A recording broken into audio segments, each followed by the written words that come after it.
पुण्यात रमाकांत नावाचा एक तरुण राहत होता. त्याने आपले शिक्षण पूर्ण केले होते, पदवीधर होता, पण त्याला नोकरी काही मिळेना.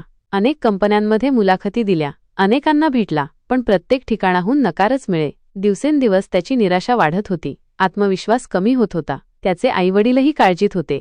आता काय करायचं हा प्रश्न त्याला सतत सतावत होता. एके दिवशी त्याचा एक जुना मित्र त्याला भेटला.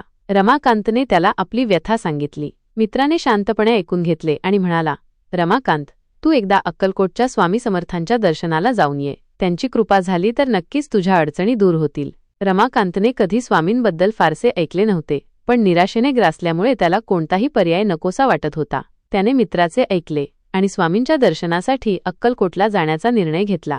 प्रवासात त्याला अनेक विचार येत होते. खरंच स्वामी मला मदत करतील का? केवळ देवदर्शन केल्याने नोकरी मिळेल का? असे अनेक प्रश्न त्याच्या मनात घोळत होते. पण एक आशेचा किरण त्याला पुढे ढकलत होता. अक्कलकोटला पोहोचल्यावर त्याने स्वामी समर्थांच्या मठात प्रवेश केला. तिथे भक्तांची मोठी गर्दी होती. स्वामींच्या मूर्तीसमोर उभा राहिल्यावर त्याला एक वेगळीच शांतता आणि सकारात्मक ऊर्जा जाणवली. त्याने हात जोडून डोळे मिटले आणि स्वामींना मनोमन आपली अडचण सांगितली. महाराज, मी खूप प्रयत्न करून थकून गेलो आहे. मला नोकरी मिळेना. माझ्या कुटुंबाला आधार देण्यासाठी मला काम मिळणे खूप गरजेचे आहे. कृपया मला योग्य मार्ग दाखवा. त्याने डोळे उघडले तेव्हा त्याला समोर एक वृद्ध गृहस्थ दिसले. ते स्वामींच्या मूर्तीजवळ बसले होते आणि त्यांच्या चेहऱ्यावर एक अलौकिक तेज होते. त्या गृहस्थांनी रमाकांतकडे पाहिले आणि स्मितहास्य करून म्हणाले, बाळा, तू काळजी करू नकोस. तुझ्या प्रयत्नांना यश नक्कीच मिळेल.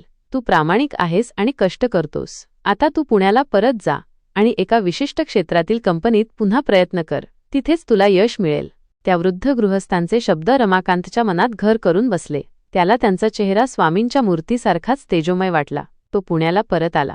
त्याने त्या वृद्ध गृहस्थांनी सांगितलेल्या क्षेत्रात नोकरी शोधायला सुरुवात केली. आश्चर्याची गोष्ट म्हणजे काही दिवसांतच त्याला एका नामांकित कंपनीतून मुलाखतीसाठी बोलावणे आले. त्याने पूर्ण आत्मविश्वासाने मुलाखत दिली.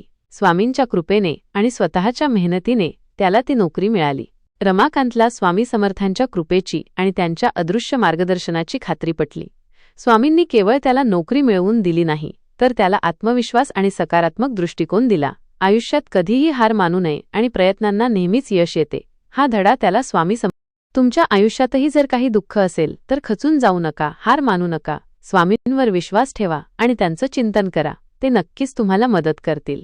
श्री स्वामी समर्थ. कथा आवडल्यास कृपया शेअर आणि चॅनलला सबस्क्राईब नक्की करा आणि कॉमेंटमध्ये श्री स्वामी समर्थ नक्की लिहा. लवकरच स्वामी कृपेने आनंदाची बातमी मिळेल.